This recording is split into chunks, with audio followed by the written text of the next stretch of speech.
Es-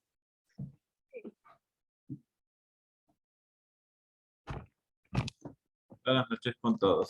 Vamos a comenzar la clase del día de hoy. Mi nombre es Diego Uriarte, soy enfermero. Les voy a dar la clase Vamos a iniciar con el módulo de enfermería en las urgencias, ¿no? Comenzamos a grabar, ¿sí?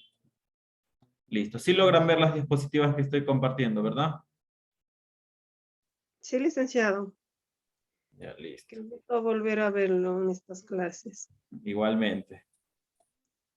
Cualquier duda, si tienen mi contacto, ya saben. Si no contesto en algún momento, me disculparán, me vuelven a insistir y yo les contesto. Ya a veces se me va entre tantas cosas que hay que hacer, ¿sí? De acuerdo, gracias. Ya, comenzamos entonces. Cuando nosotros hablamos de un servicio de emergencia, nosotros ya sabemos que es algo que pone en riesgo la vida y por eso es un servicio de emergencia y por eso es una atención como tal.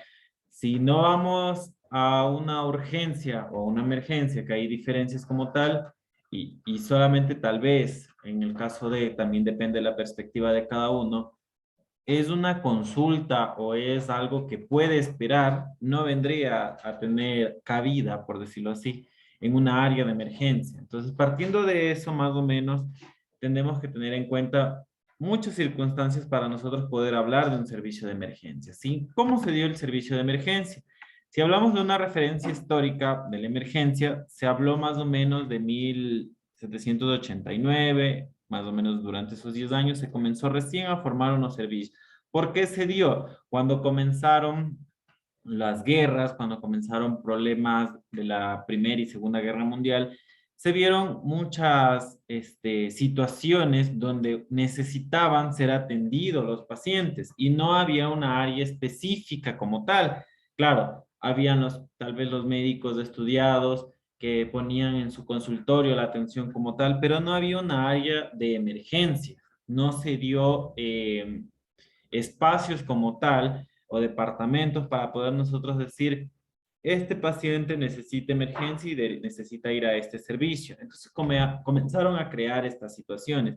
¿Y quién fue una de nuestras, se podría decir, pioneras y madres para nosotros tener cabida en estas situaciones? Florence Nightingale, que fue la primera enfermera y la madre de la enfermería. Pudieron haber existido muchas otras personas con características de cuidar al enfermo como tal, pero ella dio un paso muy importante cuando fue de manera voluntaria a atender pacientes de la guerra. Ella se dio cuenta que habían pacientes que cuando tenían los cuidados de enfermería de ella y de otras cuidadoras como tal, mejoraban los pacientes a diferencia de los pacientes que no tenían los cuidados de enfermería. ¿Y en qué vienen a hacer estos cuidados de enfermería?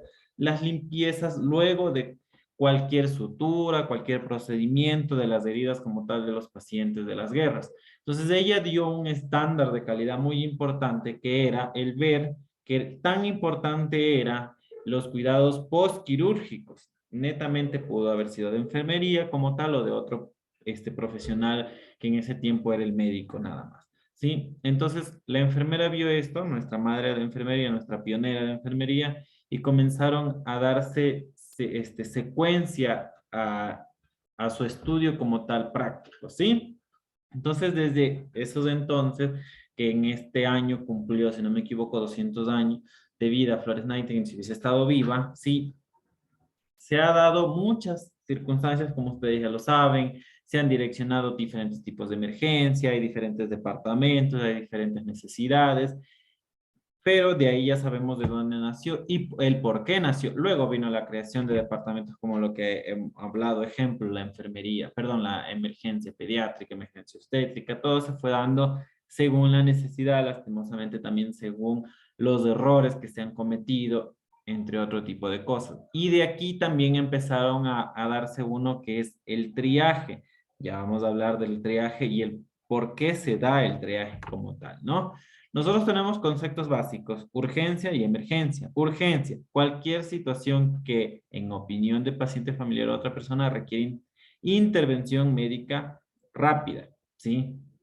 cualquier situación, cuando hablamos de emergencia, cualquier situación en la que existe el peligro de muerte para la persona si no se actúa de manera inmediata y correcta. Quiere decir que una emergencia predominante, una urgencia. Ya tenemos un concepto como tal entre las dos cosas. La mayoría pensamos que emergencia y urgencia es lo mismo. Dentro de una situación como tal de un servicio de emergencia, pues si es que no hay más pacientes, si el triaje no se cumple de manera porque no existe una cantidad para filtrar el tipo de pacientes, pues de emergencia y urgencia va a ser atendido de manera inmediata, ¿no? Pero nosotros ya tenemos con características del que cuando hablamos de emergencia es cuando ya un riesgo de vida existe, ¿no? Cuando está el hilo entre salvar o morir, ¿sí? Entonces está en nuestras manos y el actor y ya vamos a hablar de esto.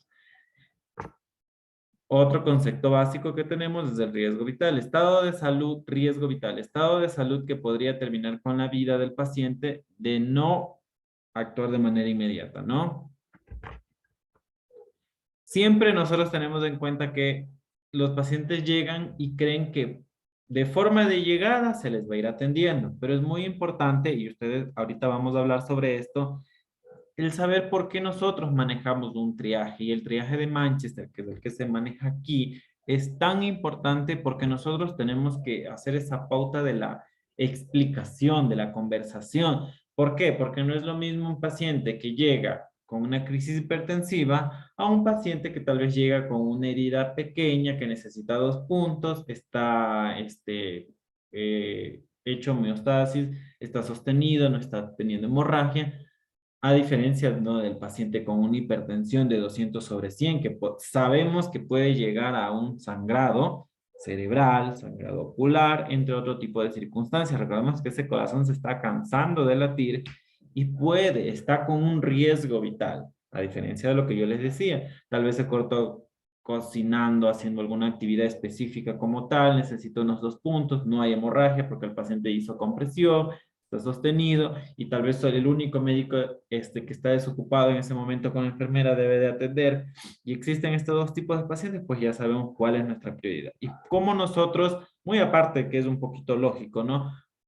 ¿Cómo nosotros hacemos de este tipo de prioridad? Con el triaje.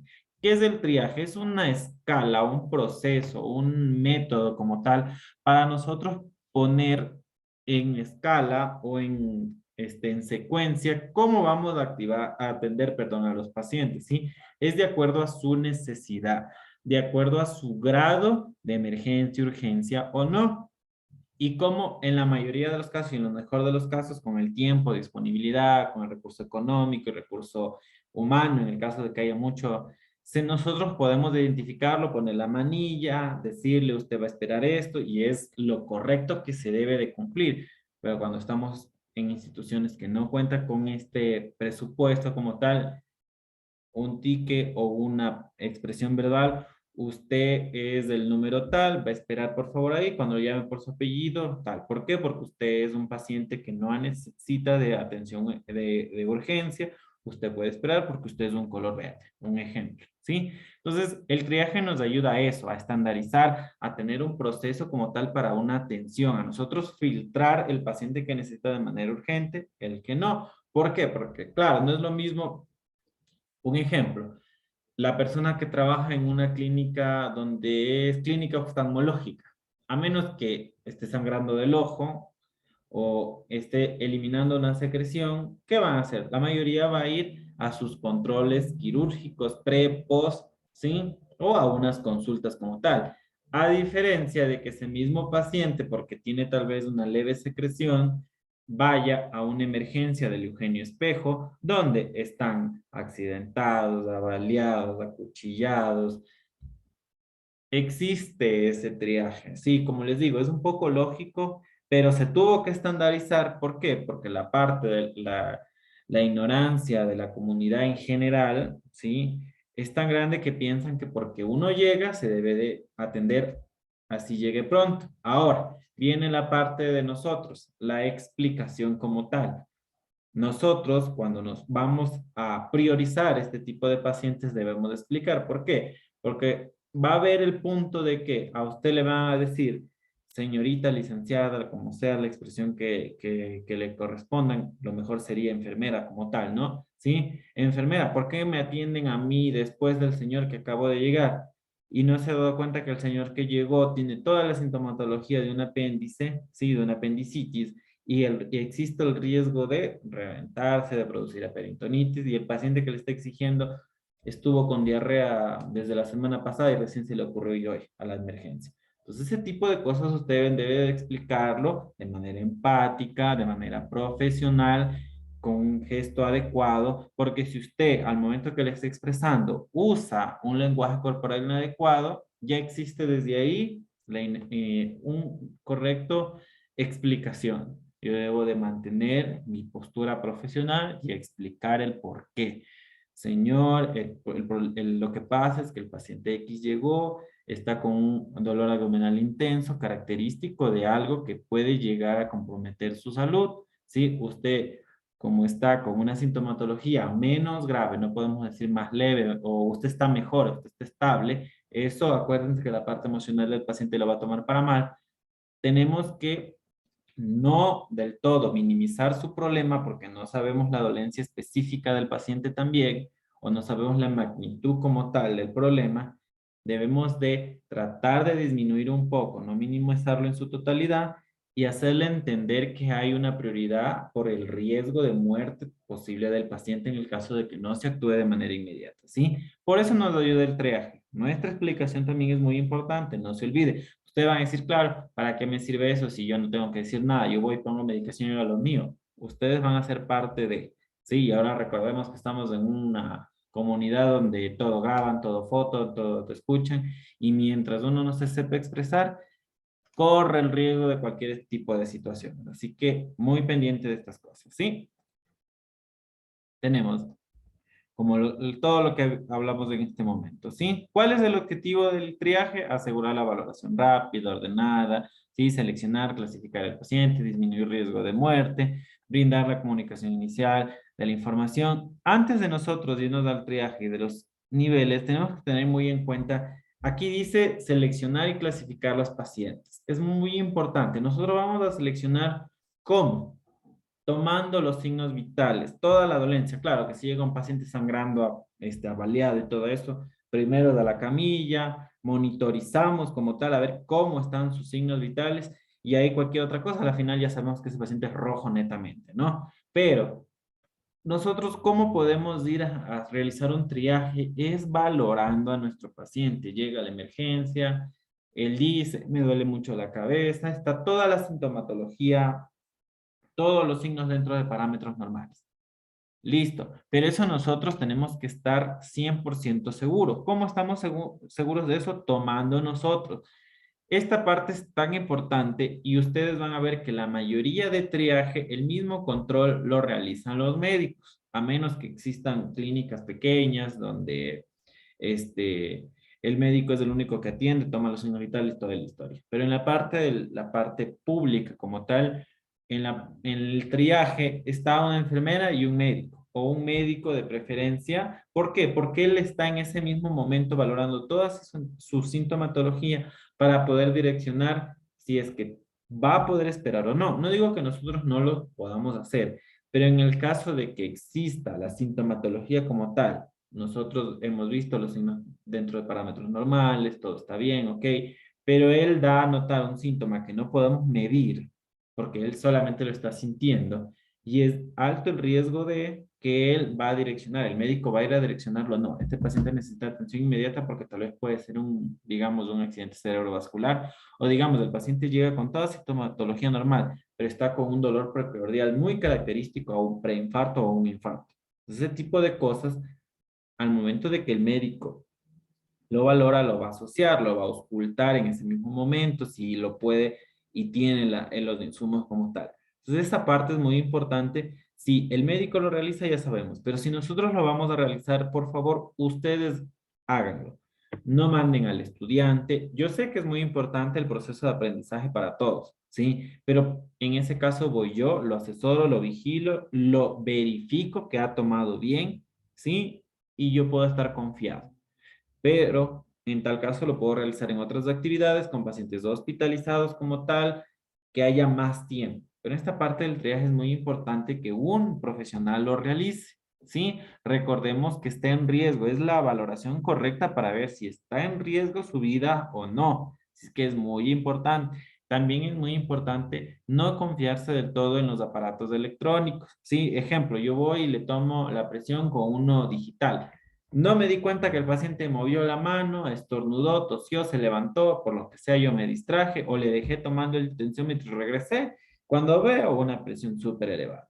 Entonces, es de preferencia tomarlo con uno normal, uno manual, que yo escucho, yo estoy muy seguro de lo que estoy escuchando, o al mismo tiempo, si yo veo algo alterado, verificar, ¿sí? Yo voy a verificar, yo voy a comparar, hacer mi doble verificación de que ese signo vital que me está arrojando la máquina digital es o no es. Entonces, es muy importante este tipo de cosas y estas pautas muy importantes que les estoy dando para que sea algo real, algo inmediato, ¿sí? Por favor, no nos olvidemos de esto. Ahora, vamos con los colores. Cuando nosotros hablamos de un rojo, atención inmediata, no hay que esperar. ¿Cuál es un rojo? Ya sabemos.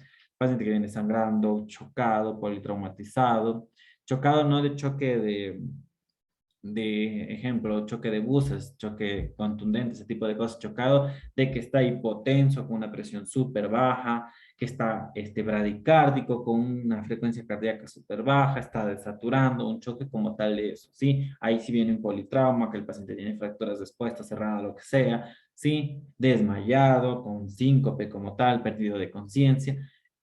Estado crítico. Emergencia, cuando nosotros ya tenemos un estado naranja, cuando el paciente está con su sintomatología con riesgo de, ejemplo, hipertensión, hipotensión marcadas, ¿sí? Pero a diferencia de lo que hablamos hace rato, cuando ya está el riesgo de vida, como no vamos a igualar una presión de 50-30 a una presión de 90-60, 80-40, ¿sí? Y como yo les decía, también depende la cantidad de pacientes, ¿sí? La cantidad de profesionales. Todo es una relación de acuerdo al listado que yo tengo de mis pacientes por espera y a mis pacientes que no tengo, ¿sí? Una relación completa de eso, ¿sí? Entonces, yo ya sé que máximo en 10 minutos tengo que actuar.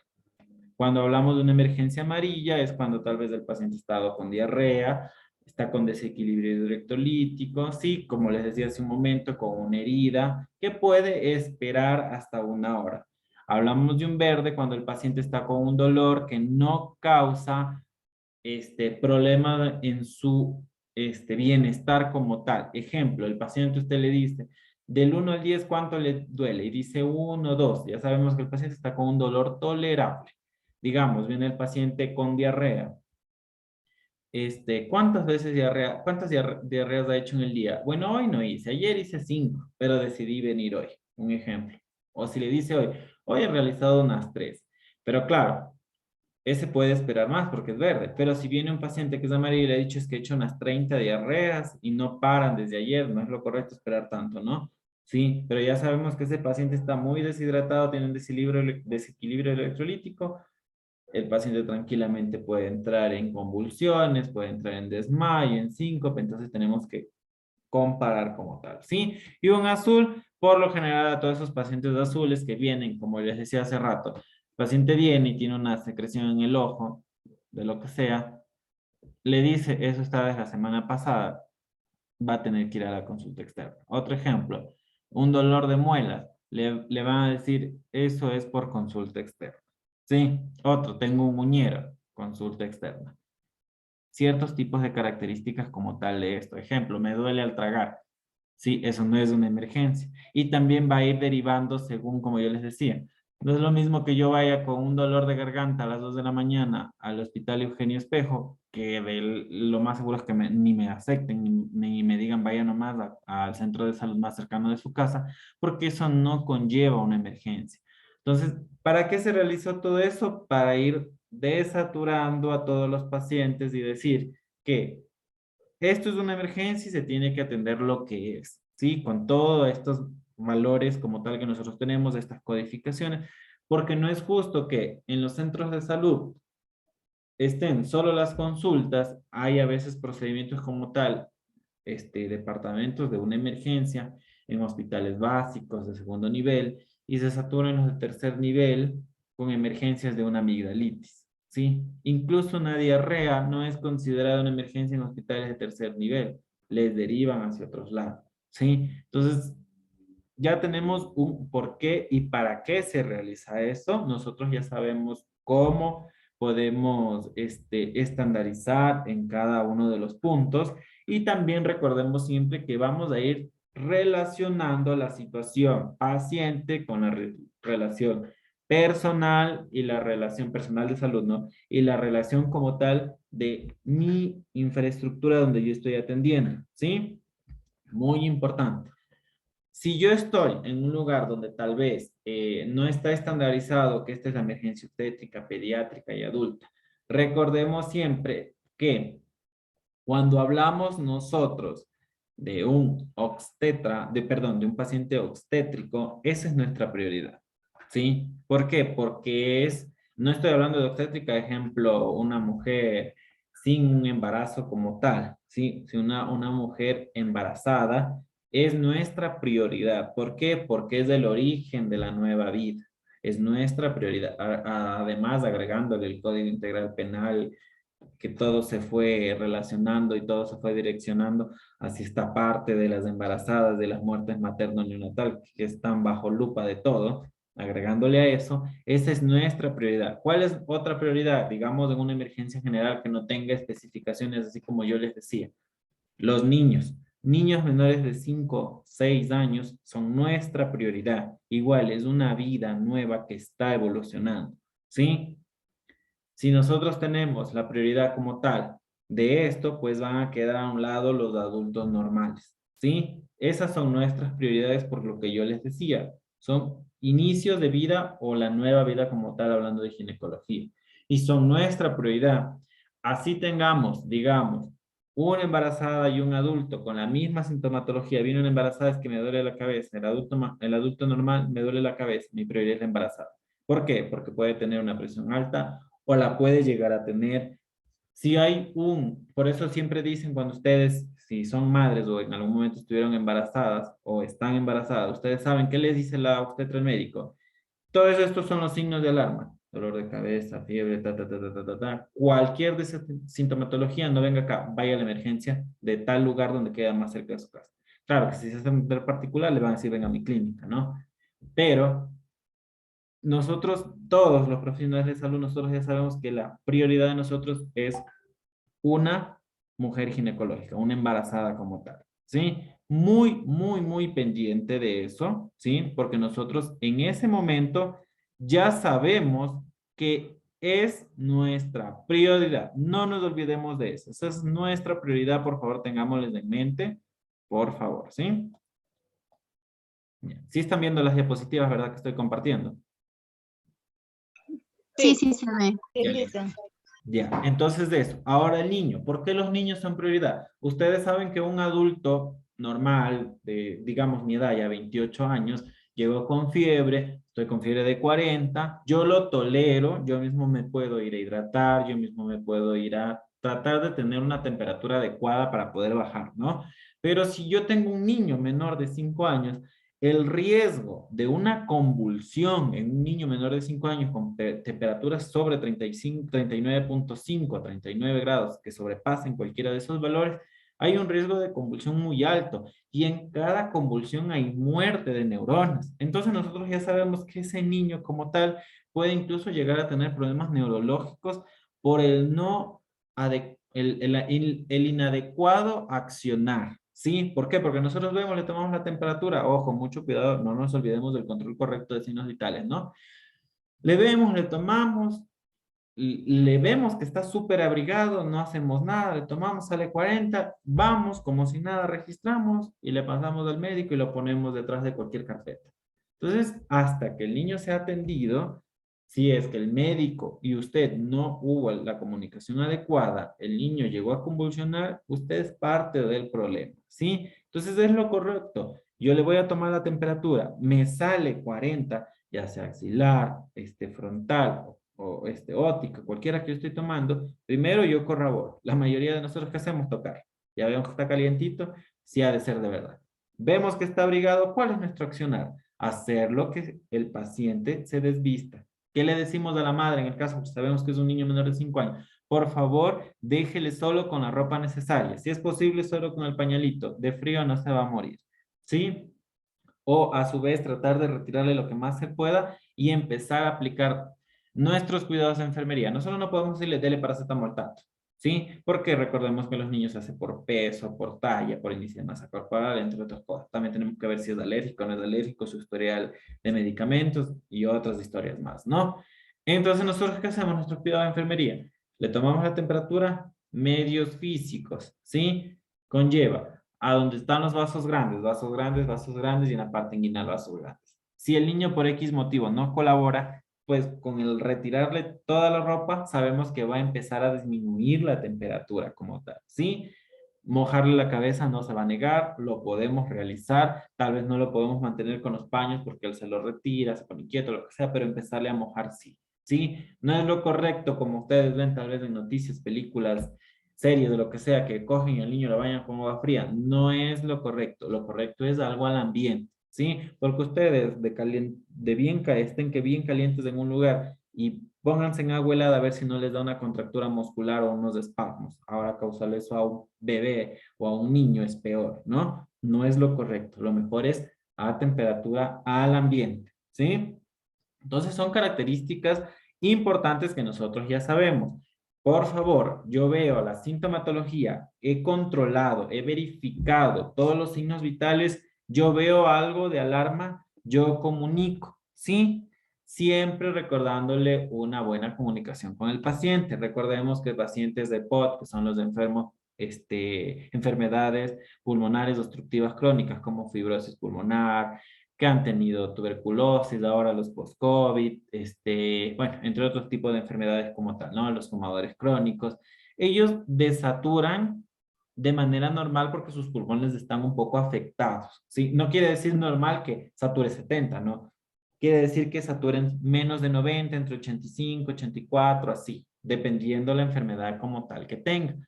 Entonces, ustedes ven y ustedes no van a decir, señor, está desaturando. Señor, disculpe, ¿usted tiene tal vez algún problema pulmonar? Si el señor le dice sí, ah, ya, es que está desaturando un poquito. Y ellos ya conocen, dicen, no, es que yo siempre saturo 84, 85, ya. Si el paciente le dice, no, ¿por qué? Ah, es que está desaturando un poquito, pero ya vamos a ver si con la posición correcta mejora, sentémonos bien, entre otro tipo de circunstancias, ¿no? Respire tranquilo, no se agite, no puedo yo alertar porque lo que yo voy a hacer es ya está desaturando, le doy la voz de alerta al paciente directamente asustándolo, lo que voy a hacer es una hipertensión o una taquicardia, ¿no? Voy a subir la presión y voy a subir las frecuencias cardíacas. Se va a poner ansioso dentro de otro tipo de cosas. Así que muy asertiva la comunicación, direccionándonos de manera adecuada, ¿no?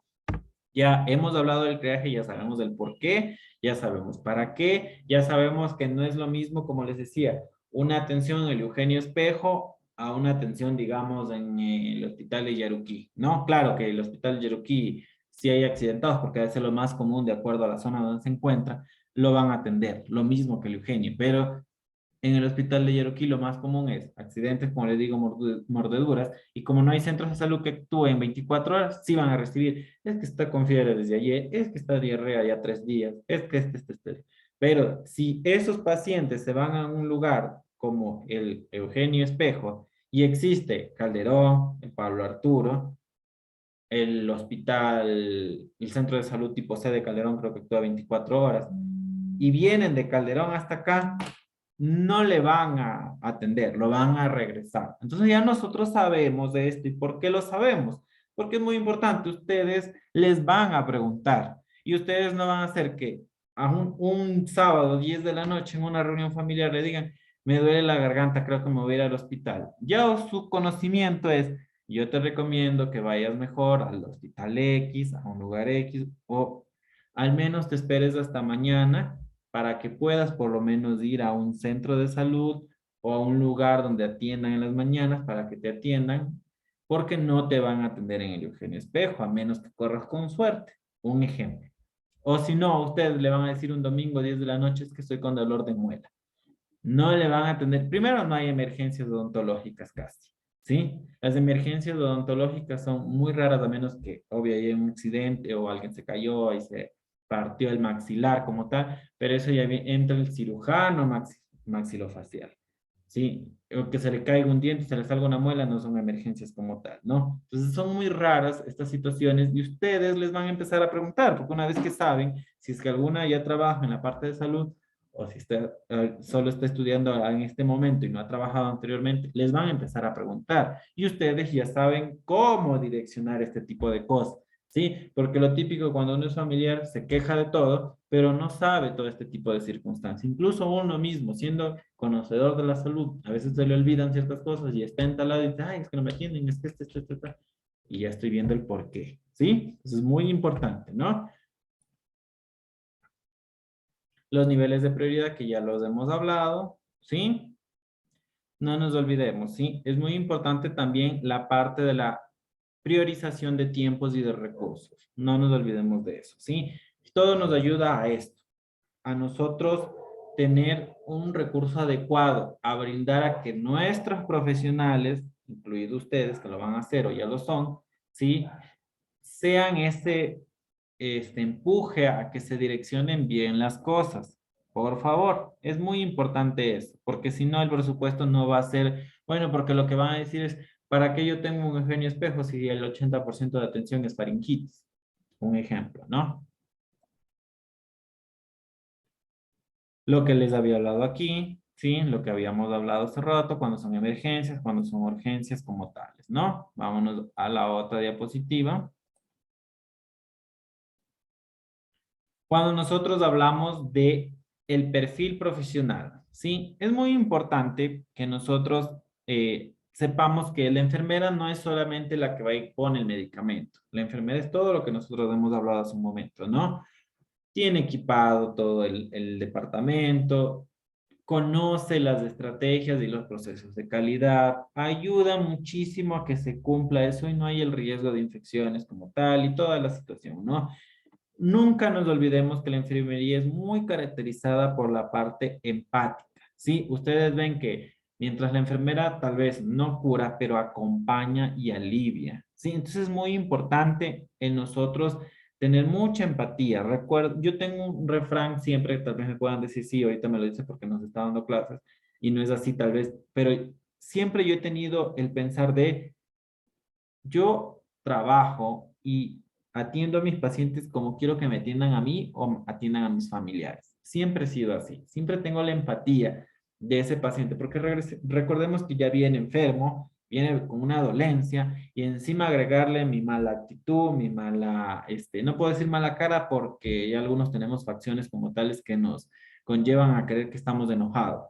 Pero mis malas actitudes como tal que ya les dije, mi mal accionar, mi desinterés es agregarle un problema más aparte de que ya viene enfermo. Entonces es muy importante que nuestro perfil como profesional sea ser empático, ser atento, tener esa calidad humana y esa calidad de atención, ¿sí? Muy importante lo que les nombré hace un momento, nosotros realizar nuestras actividades, no confiarnos. En algún momento les doy clase de enfermería básica, hemos de hablar de los 10 correctos. Si hablo de farmacología en algún momento con ustedes igual, toda la parte de los 10 correctos, que es uno de los procesos como tal para cumplir un protocolo o una estrategia que es la calidad de atención, se da por eso, porque nosotros necesitamos que esto sea, si hablamos de calidad, sea algo integral, algo correcto, algo que se dé bien. Entonces nosotros tenemos que ser parte de, ¿sí? No nos olvidemos de eso, por favor. Lo que les había hablado hace un momentito, ¿no? ¿Sí? Esto de la promoción y prevención, lo que yo les decía hace un momento, a ustedes les van a preguntar, ustedes muy atentos con esto, ¿sí? Esto de aquí, vamos a hablar de la otra diapositiva. Ya. Una vez que nosotros ya hemos hablado de todas las características como tal de una enfermera, de lo que les hablé hace un ratito, de lo que, en dónde van a trabajar, cómo, por qué y para qué, ¿no? Hablamos de lo que nosotros realizamos como tal, un examen físico. Ya hablamos que cuando existe un paciente código rojo, pues va a ingresar de manera directa, va a llegar, va a tener su atención inmediata en la camilla, el pase de, se ha accidentado, lo que sea. Antes de cualquier examen físico, no nos olvidemos la monitorización. Muy importante. Ya vamos a hablar de los EKG, de los signos vitales dentro de parámetros normales y toda la historia. Pero muy importante, monitorización inmediata. Con eso yo puedo evidenciar toda la sintomatología. Una vez que lo correcto es que en todas las emergencias, cuando existen pacientes con códigos rojos, naranjas, hay monitores en donde van a ese área crítica, a esos cubículos como tal, y hay monitores. Entonces los monitores siempre cargados, siempre conectados. ¿Para qué? Para nosotros evidenciar. Ahí nosotros evidenciamos que el paciente tal vez ya no tenga frecuencia cardíaca o ya tenga una frecuencia cardíaca muy baja o ya una frecuencia cardíaca súper alta, una taquicardia bien marcada que puede, una de esas situaciones que yo les dije, llegar a una parada cardíaca. Entonces, mucho antes de hacer una examinación, que voy a retirar la ropa, que no sé qué, que para poder el paciente esto, monitorización. En ese momento, ¿sí? Una presión súper marcada, recordemos que puede llegar a un accidente cerebrovascular, un vasito por ahí por tanta fuerza como tal de la presión circulando se reventó y el paciente solo llegó con dolor de cabeza, medio mareado, ya casi a desmayarse y no vemos y una presión está 200 sobre 100. ¿Sí? Entonces es muy importante una monitorización inmediata. De ahí nos vamos a un examen físico como tal, ¿sí? Hacemos una anamnesis, que es una entrevista como tal del profesional de salud hacia el paciente. Es muy importante lo que le doy hace un momento sobre la comunicación. ¿Por qué? Cuando yo realizo, tal vez sí, obvio, yo estoy registrando y en esa parte lo hace más del médico, ¿sí? Pero cuando ustedes van y digamos, le toca administrar el medicamento y hacemos una anamnesis como tal, o lo vamos a evaluar para nosotros dejar nuestro informe de enfermería. Comenzamos con el paciente. Yo voy de manera directa, asertiva, me presento, mi nombre es tal, yo soy el enfermero y la enfermera que ha trabajado con usted o voy a trabajar con usted. ¿Qué sintomatología presenta en el momento? Le van a decir, cuénteme del 1 al 10, ¿cuánto le duele? Cuénteme, ¿usted es alérgico a un medicamento tal vez? Entre otro tipo de cosas. Es muy importante porque incluso en esta entrevista, cuando el médico se saltó algo, usted no, y usted es partícipe de esa información, ¿sí? O a veces, digamos, el doctor vino con una actitud mala, decirle, bueno, ya te voy a atender rápido, no le contó por miedo, por recelo, por actitud, por lo que sea, pero sí se lo cuenta a usted. Y recordemos que toda información es valiosa para nosotros ir direccionando a un tratamiento. Un ejemplo, el doctor se olvidó de preguntarle si era alérgico a un medicamento y el paciente ha sido alérgico al paracetamol y ya le indicó a usted paracetamol que le ponga. Un ejemplo, ¿no? Entonces es muy importante si el paciente obvio está despierto, está en condiciones de responder y toda la historia, ¿no? Es muy importante, no es que el médico es el encargado de preguntar. Claro, el médico no le preguntó, usted en los días correctos no le preguntó si era alérgico a algún medicamento y le administró. Y algunos han decidido, bueno, sí le produjo una alergia y le doy loratadina. Las alergias pueden llegar a producir un shock anafiláctico dependiendo la respuesta del paciente. Y un shock anafiláctico puede cerrar la vía aérea y producir un parado cardiorrespiratorio, porque obvio ya no está entrando aire a sus pulmones ni a su organismo, ¿no? Entonces es muy importante la anamnesis como tal. Ejemplo, llega un paciente que está cortado y el médico solo le vio aquí, le dijo, ah, ya vamos a hacer esto, esto, lo otro, se fue, y usted viene y le dice, ¿y solo esa herida tiene? Y el paciente le dice, no, también tengo una acá. Y el médico ya ha ido a hacer su anamnesis, su lista, su tratamiento, ya está indicado en el sistema o en mano, y solo pidió un hilo, un equipo, un todo lo otro, porque no se detuvo a preguntar bien y hacer una anamnesis correcta. Entonces es muy importante que nosotros nos empoderemos de esta situación, ¿no? Toda información es valiosa, siempre recordando la parte legal, no nos olvidemos de eso, siempre manteniendo dentro del perfil como tal, ¿no? Todo lo que se pregunta aquí. ¿Por qué es tan importante nosotros preguntar antecedentes patológicos familiares? Porque nosotros podemos relacionar alguna enfermedad de origen hereditario. Un ejemplo, llega el paciente que en su vida se ha hecho un control de glicemia y en ese momento llega, dices que me duele la cabeza, me siento mareado, tengo un sabor amargo a la garganta, tengo salivación excesiva, ¿sí? Y el médico le pregunta, ¿antecedentes patológicos familiares de algún familiar suyo con una enfermedad importante? Le dice, sí, mis papás son diabéticos. Desde ahí ya vamos al control de glicemia inmediato. Vemos una glicemia de 300. Ese paciente puede caer en un coma diabético si no le controlamos de manera inmediata la insulina, administración de insulina, ¿sí? Tenemos que controlar esa glicemia porque ya sabemos y es tan importante porque nosotros nos asociamos tanto a ese tipo de cosas. Un ejemplo, otro ejemplo como tal, llega la señora X embarazada, ¿sí? Es su tercer embarazo y le preguntan, ¿antecedentes patológicos personales?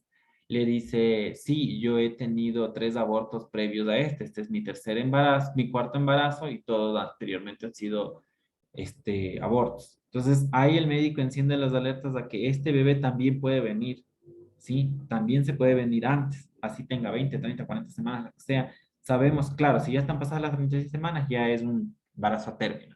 Pero antes es un embarazo prematuro, que puede, antes de eso también puede ser un aborto, entre otro tipo de cosas, ¿sí? O si no, viene una persona y dice, es que estoy escuchando voces, es que esto, es que lo otro. Bueno, le empezamos a preguntar a él o al familiar, antecedentes patológicos familiares. Sí, mi papá y mi mamá han sido esquizofrénicos.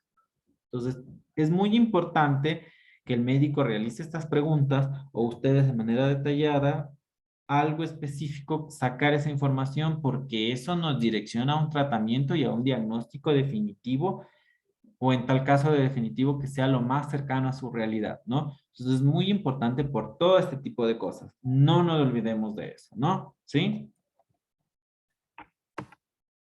Cuando hablamos de todos los signos vitales que nosotros ya sabemos que ya vamos a conocerlos como tal, no nos olvidemos que los signos vitales se van distribuyendo o se van relacionando según a la edad, ¿sí?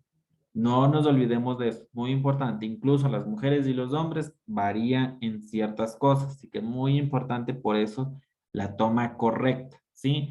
El estado fisiológico, no es la misma presión 120-80 que todos conocemos en una persona adulta normal a una adulto mayor, ¿sí? Digamos, si el paciente adulto mayor tiene 130-80, yo no le estoy diciendo que tiene una presión alta, está dentro de sus parámetros normales, ¿sí? No es lo mismo un adulto mayor 130-80 a una embarazada. Con 130 y 180 ya estoy arriesgándome y direccionándome que ese paciente está con una hipertensión gestacional, ¿sí? Entonces es muy importante tener en cuenta que no es lo mismo un signo vital en cierta edad, en cierto estado fisiológico. Muy importante eso. No es lo mismo un pulso de un niño de 6 meses que va a estar entre 120 a 130 a nosotros vamos a estar entre 80 a 90, ¿sí? Máximo 90, ¿sí? Entonces, muy en cuenta eso, muy pendiente, que todo va cambiando según a la edad y según el estado fisiológico, ¿sí? Igual las respiraciones, un niño de 5 años va a respirar de 25 a 30. Nosotros vamos a respirar de 18 a 20. Son ejemplos como tal, ¿sí? Recordemos también que el control de signos vitales, digamos, si viene una emergencia como tal, listo, ya pasamos a la camilla y toda la historia. Pero si viene un paciente que ha venido caminando desde 3 cuadras atrás, vino recién comiendo, vino recién tal vez tomándose una bebida energética, todo lo tenemos que ir preguntando. Vino caminando, está agitado, subió muchas escaleras, recién comió, esperemos, le hacemos un control ahorita, pero le vamos a volver a tomar los signos de unos 10 a 15 minutos hasta que su metabolismo y organismo se regule y se tranquilice para hacer un control de signos vitales adecuado y correcto, ¿sí? Ahora, si hablamos de peso y talla, ¿por qué es tan importante? Porque recordemos en niños, sí, y en adultos mayores, el peso, la medicación se administra según el peso, ¿sí? Es muy importante el control exacto o lo más cercano y más exacto posible. Por favor, igual la talla. La talla para los niños nos relaciona a un índice de masa corporal y es muy importante para el medicamento, el estado de desnutrición, entre otro tipo de cosas, ¿no? Cuando hablamos de adulto, pues literalmente vamos a hablarnos al IMC de peso y tallas cuando están sobrepesos o desnutridos, ¿no? Muy importante eso. Si hablamos del dolor, lo que les decía en otras diapositivas, no es lo mismo un dolor que usted le diga, tiene un dolor, vamos a hacer una escala, y si tiene un dolor usted del 1 al 10, ¿cuál es su valor referencial? Él le va a decir 2, Listo, sabemos que es un dolor tolerable al momento y vamos a expresar. Si el dolor aumenta, por favor, me avisa. No es lo mismo ahora un paciente que usted le diga del 1 al 10 y le diga tengo 1000 de dolor. Ya sabemos que hay algo que puede poner en riesgo incluso su vida, ¿sí? Entonces, muy importante la escala del dolor. Entonces, aquí nosotros tenemos un control de signos vitales para poder nosotros saber y filtrar qué paciente va a venir primero o no. Y aquí habla algo que les he nombrado, la temperatura. Por favor, mucho riesgo, mucho. Todos los signos vitales son muy importantes, ¿no? Pero mucho riesgo en los niños. Muy en cuenta eso, ¿no? No nos olvidemos del riesgo como tal de una convulsión, ¿sí? Ahora viene un examen físico. Luego de que hemos hecho nuestro control previo, viene el examen físico. Inspección, observar. Mientras yo puedo estar haciendo toda mi anamnesis, mi encuesta, mi llenado de hoja, lo que sea, ¿sí? Viene la parte de observar. Yo ya estoy viendo todo. Un ejemplo. En el examen físico, yo ya estoy viendo que este ojito está hinchado. Ya listo. Una característica. Estoy viendo que tiene roto aquí, está sangrando. Otra característica. Entonces, es una observación como tal visual de todo lo que yo estoy viendo como tal. Veo que el paciente es un tic como tal que puede ser por ansiedad, por estar nervioso o lo que sea. O veo que comienza con un movimiento como tal. ¿Sí? Nosotros en la inspección es lo que nosotros podemos ver como tal. Ahora nos vamos a la palpación. Cuando nosotros hablamos de una evaluación física, aparte de ver, nosotros tenemos que palparnos, sentir. Un ejemplo, si nosotros vamos a tomar la presión, al momento que nosotros vemos, vamos topando, sentimos incluso una temperatura caliente, una de las palpaciones, que no se asocia al examen físico como tal, pero es una característica. Pero nosotros vamos a poner y sentimos una masa, a diferencia de lo otro, en el otro no hay. Estamos palpando algo anormal en el cuerpo, ¿no? Digamos, encontramos un niño, comenzamos a palparle la cabecita y vemos un hundimiento aquí que no debe de existir porque deben de estar los huesitos, ¿no? Ahora, si nos vamos a un menor de 1 año, esta fontanela de aquí, que le dicen vulgarmente la mollerita, ¿no? Esa fontanela debe de estar abierta aún, porque lo correcto es que se cierre en su totalidad al año y medio, 2 años, que existen casos que se cierran antes sin causar enfermedades, pero si se ha cerrado y tiene 6 meses y se ha cerrado en su totalidad, está totalmente rígido, nosotros podemos asociar alguna enfermedad de origen cerebral y craneal, porque lo correcto es que la fontanela se cierra al año y medio, 2 años, como yo les digo. Si no, puede causar una microcefalia, o sea, una formación pequeña del cerebro, de su cráneo, que impide el desarrollo normal y completo del cerebro. ¿Y eso a qué nos va a conllevar? A que el niño tenga retraso mental, retraso cognitivo, retraso cualquiera, todo lo que se va asociando a la parte neuromuscular. Perdón, neuromotor, ¿sí? Muy importante la palpación por todas estas características. De ejemplo, yo voy a palpar, voy a tomarle la presión a un niño que está llegando tal vez por un accidente y veo que el huesito se mueve. Muy en cuenta, tal vez la madre no se dio cuenta que hay una fractura. Entonces, la palpación es lo que yo topo, ¿sí? Lo que yo voy topando como tal. Viene la auscultación, lo que yo escucho. ¿Con qué ayuda? Con un fonendo o en el caso de ejemplo de los obstetras con una campana que ahora ya casi no se usa porque existen los equipos digitales, ¿no? Pero la auscultación, mi fonendo, ¿qué yo escucho? El corazón, los pulmones. ¿Cómo yo puedo escuchar? El corazón nosotros sabemos que es punta, punta, un sonido correcto, ¿no? Perdón un ratito. Se va cerrando las válvulas de manera junta. Pero cuando yo escucho como una cabalgata, yo ya sé que esas válvulas no se están cerrando de manera adecuada y puede existir un soplo o cualquier anomalía cardíaca. Si yo me voy a la parte pulmonar, cuando yo escucho sibilancias que son como silbidos, sé que están inflamado parte de los pulmones. Y cuando hay una inflamación puede ser característica de un asma, entre otro tipo de circunstancias, una inflamación como tal, alguna bronquitis, alveolitis, otro tipo de circunstancias, ¿no? Pero cuando yo escucho crepitantes es como que un papel lo estamos estrujando. O un crud. El crud es cuando hay broncoespasmos. Y el crepitante, como yo le decía, un papel es cuando hay secreciones. Entonces, nosotros auscultamos. Si ustedes tienen fonendos y tienen un paciente que está con alguna tos o está con alguna secreción, algún tipo de neumonía, escuchen y van a escuchar a otro paciente sano y van a escuchar clarito la diferencia, ¿sí? Entonces nosotros auscultamos sonidos característicos, sean normales o anormales, para encontrar un diagnóstico y por ende un tratamiento luego, ¿no? ¿Sí?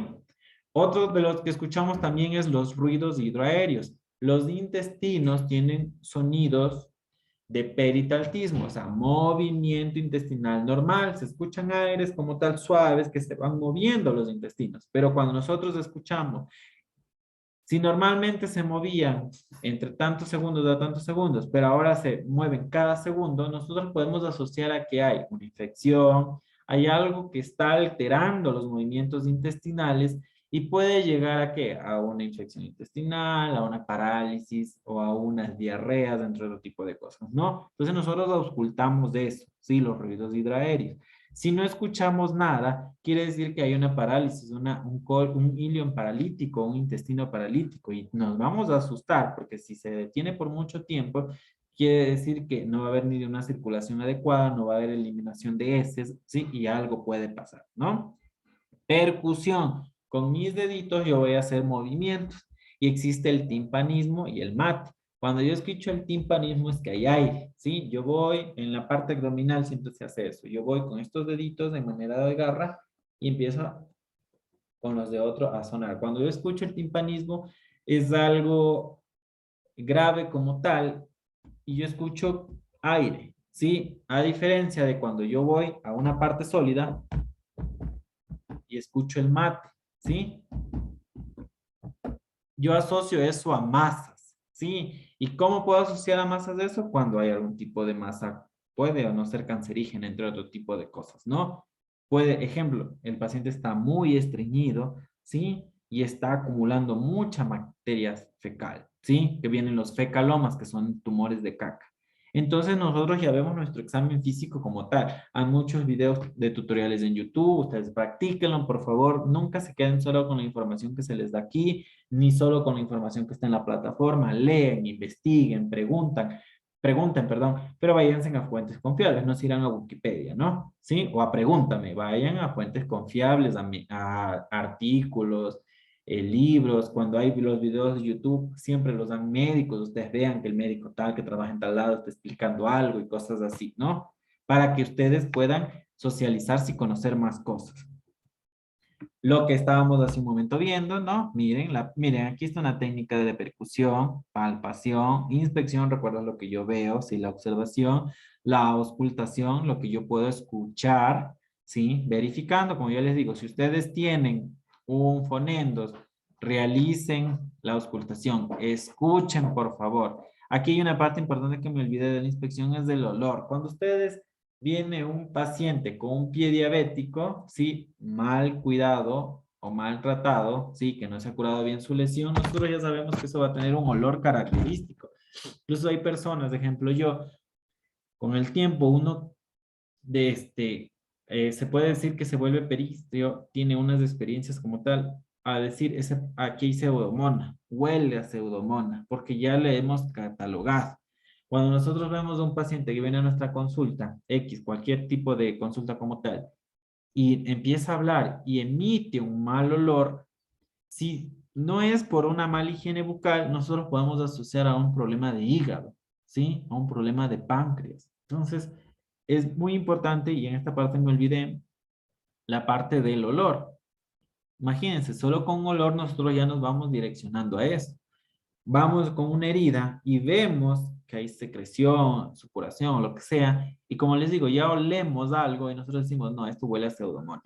Tampoco es que vamos a ir por eso poner medicamentos, antibióticos como tal, y característicos de pseudomonas, es un cultivo como tal, pero ya nosotros lo vamos asociando a que como hay un olor fétido, tenemos que hacer un cultivo, sí, una muestra y un estudio como tal de esa secreción, ¿sí? Entonces, me pasé por esto, pero miren, es muy importante todos nuestros 5 sentidos en esta parte, ¿sí? Porque ya estamos viendo que todo nos ayuda, el oído, el olfato, la vista, la palpación, ¿sí? Muy importante cada sentido para poder nosotros actuar. Las medidas antropométricas que les hablé hace un momento, peso, talla. Muy importante para nosotros poder direccionar a un medicamento adecuado. Recordemos que si nosotros no ponemos una dosis correcta en un niño, un ejemplo, podemos producir un daño renal. En un adulto existe un inferior riesgo porque nosotros metabolizamos mejor las cosas, se podría decir. Pero si hay una falla renal y no calculamos bien el peso, no calculamos bien una medida como tal y no está asociada a su índice de masa corporal, podemos producir también un daño renal.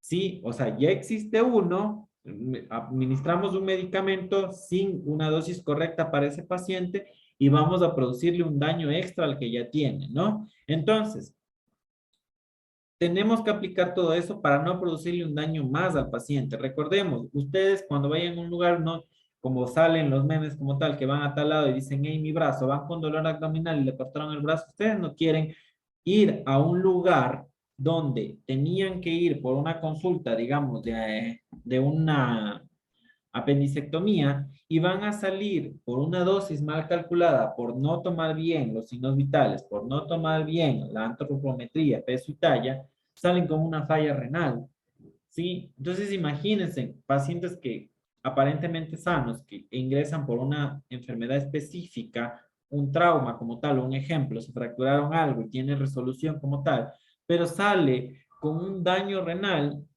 le vamos a lastimar su órgano y a perjudicarle de por vida, ¿sí? Entonces es muy importante que las medidas se cumplan de manera adecuada y se realicen todas las actividades de acuerdo a un proceso, de acuerdo a un protocolo para no causar más daño. Recordemos que el paciente ya viene enfermo, no le causemos una dolencia más por saltarnos alguna situación, ¿no? Listo. Eso es todo por hoy. No sé si tienen alguna pregunta, alguna duda. ¿Tienen mi contacto?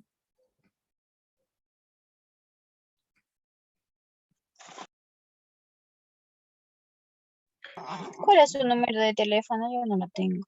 Ya. Ahorita les voy a pasar en el chat. Por favor, en horarios laborables, ¿sí?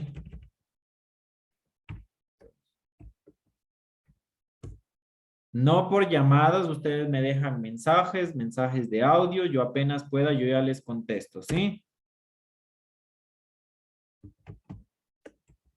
Les dejo mi nombre. Dicen, buenas noches, una preguntita. Díganme.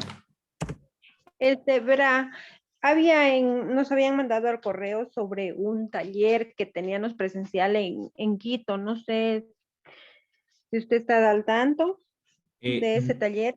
No, pero háganme acuerdo mañana en la mañana y yo me comunico directamente con el departamento educativo para gestionar esto y como apenas tengamos clases yo ya les digo, ¿ya? O a la misma persona que me escriba yo ya le contesto. Porque es para el 2 y el 3, me parece que es en Quito. Ya, Y el 4 ya. me parece que es en Santo Domingo. Ya. Hágame acuerdo, por favor, mañana temprano para yo comunicarme con la persona del departamento educativo, ¿ya? Y apenas ya me conteste el departamento educativo, nuevamente me direcciona con la persona que me preguntó, ¿sí? Ya, listo. Otra preguntita, dicen, ¿con cuánto Dígame. se aprueba la materia? ¿Con cuánto de porcentaje se aprueba la materia? Ya, verán, hay el examen como tal, el resolver el cuestionario y las tareas. El mínimo de nota de cada uno debe de ser 7 para ustedes completar su nota mínima, por decirlo así. ¿Sí? Así que ustedes deben de tener 7 como mínimo en cada actividad. 7 por 5, 35 es su nota mínima. ¿Sí? Entonces, tienen que cumplir las tareas, tienen que dar el examen y tienen que también hacer el cuestionario en ese simulacro que también les cuantifica como tal una prueba.